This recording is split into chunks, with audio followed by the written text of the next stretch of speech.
राजपथ पर संघर्ष करो, हम तुम्हारे साथ हैं। दोस्तों, मैं दीवारें, इमारतें या बड़े बंगले या हवेली से नहीं कह रहा हूं, बस मैं ये कह रहा हूं कि मुझे बसा लीजिए, अपने दिलों में रख लीजिएगा। मुझे अपना छोटा सा घर दे देना, मैं यहीं बसना चाहता हूं, मुझे बसा लीजिए।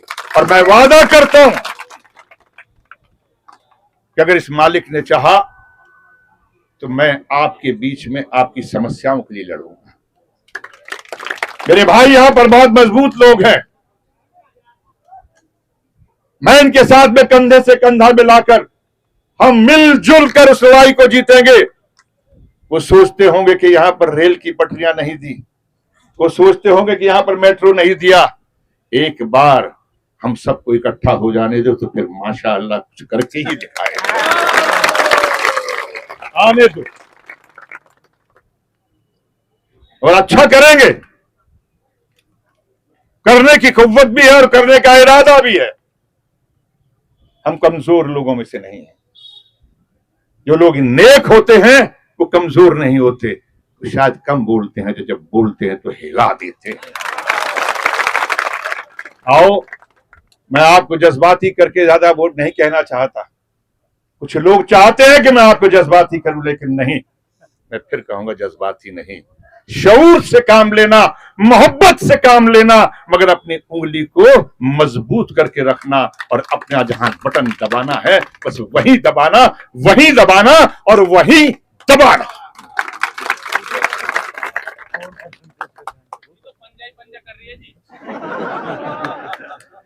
भैया, पंजा बहुत मुबारक होता है, बहुत मुकद्दस होता है या नहीं होता? हर जगह ये पंजा मुकद्दस है, मुबारक है। बस इस पंजे का ख्याल रखना, धर्म कोई भी हो, मजहब कोई भी हो, पंजा हमेशा आपके सिर पर रहता है। दुआओं में याद रखना। और बस यही कहूंगा कि आने वाले कल में, ये कल हम सबका हो, इसकी कोशिश करना।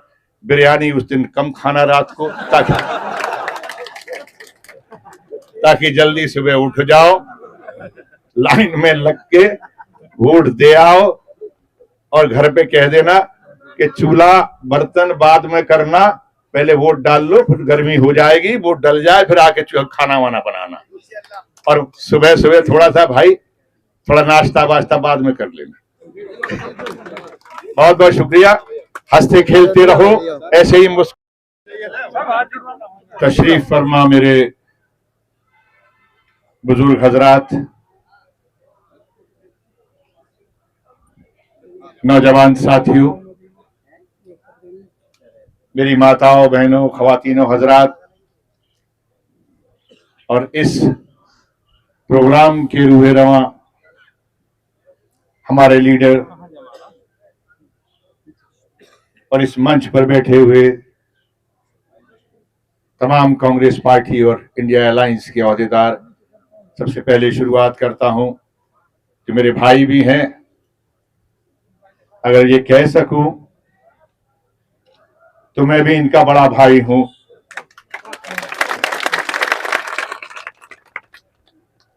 मैं आफ्ताब अहमद साहब की बात कर रहा हूं। ये शख्स सिर्फ लीडर नहीं है, मैंने इनके वालिद साहब के साथ में, मोहतरम बुजुर्ग खुर्शीद अहमद साहब के साथ भी काम किया। ये मेरी खुशनसीबी है कि मैं उनके शाने बशाने चला हूं, उनके कंधे से कंधा मिलाकर चला हूं। हमारे यहां इस मंच पर तशरीफ फरमा हाजी सईदा साहब, हमारे नेता, नौजवान साथी, जिनके चेहरे को देख के ही ऐसी रौनक नजर आती है कि काश बस मौका लग जाए तो सरकार जो है वहां से पकड़कर खींच लाए। ललित नागर, मेरे बहुत सारे बुजुर्ग हजरात यहाँ पर बैठे हैं, सारी सरदारी बैठी है, सरपंच हैं, प्रधान हैं। मैं आपके बीच में इल्तिजा करने के लिए आया। मैं ये जुर्रत नहीं कर सकता कि मैं जीत तो जाऊंगा, आप दे देंगे तो अच्छा है, नहीं तो मैं चुनाव तो जीत ही जाऊंगा। मेरा ये मानना है, ये गुरूर, ये घमंड जमीन पर रहने वाले किसी बाशिंदे को शोभा नहीं देता। इज्जत और जिल्लत देना तो उस परवरदिगार का काम है। कब वो छीन ले, कब वो दे दे। लेकिन लोग जो अपने आप को ये समझते हैं कि हम बदल सकते हैं, तो वो जानते नहीं है ये सांझी विरासत की ये वो जमीन है जो आज से नहीं, जो 500 साल पहले से ये साबित कर चुकी है कि हिंदुस्तान की जमीन को, हिंदुस्तान में बसने वाले लोगों को वो सीने से लगाते हैं। ये शहीद हसन मेवाती की जमीन है। ये आप उनका विरासत है, उनके विरसा हैं आप। मैं आज के बीच में आया हूं। कोई नहीं कह सकता कि ये मुसलमानों की जमीन है या हिंदुओं की जमीन है। ये जमीन, यहां पे रहने वाले पंडित जी हिंदू भी, वो भी मेवाती कहलाएंगे और मुसलमान भी मेवाती कहलाएंगे। यहां कोई ये नहीं कहता कि मैं कौन हूं। मेवात में रहने वाला कहता है कि मैं मेवाती हूं। और ये वो कौम है, ये वो जज्बा है कि आज जिस पर पार्लियामेंट की जमीन, पार्लियामेंट की बिल्डिंग बनी है, वो रायसीना, जिसको रोड बोलते हैं, जिसको रायसीना पहाड़ बोलते हैं, उस पे कब्जा मेवातियों का था। उन्होंने जबरदस्त जंग किया, लड़ाई लड़े, और उसके बावजूद जब सुलहनामे के बाद उन्होंने ले लिया अंग्रेजों ने, तो इसी सोना में आके बसे। और शायद इसीलिए उसका नाम सोना रखा है कि ये सोने लोग वहां आकर बसे।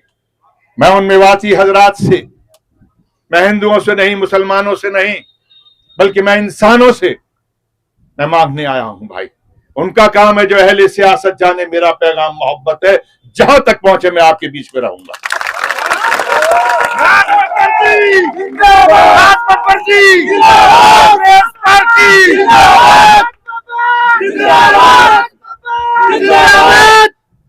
जीत और हार मेरे हाथ में नहीं है।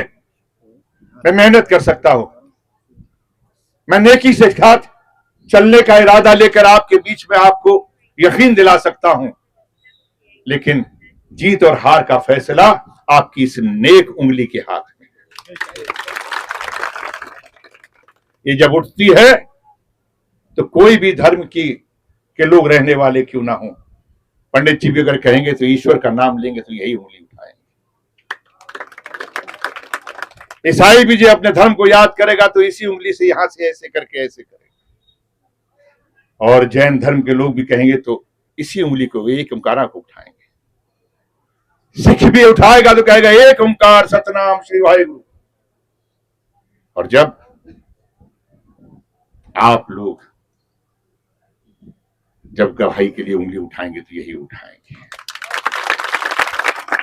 यही उंगली है जो इंसान को जब बड़ा होता है तो माँ बाप अपने बच्चे को जब घुटने पर चल रहा होता है तो इसी उंगली को पकड़कर चलना सिखाता है। दोस्तों, आज इस मुल्क को दोबारा से चलना सिखा दो। आज आपकी इस नेक उंगली की जरूरत है। ये हाथ आपका साथ लेना चाहता है। मुझे आपकी मोहब्बत चाहिए। मुझे यहां पर नेकियां करने के लिए आपके ताउन की, आपकी शफकत और आपके प्यार की जरूरत है। ये उंगली के इशारे से एक बार ये दिखा दीजिए।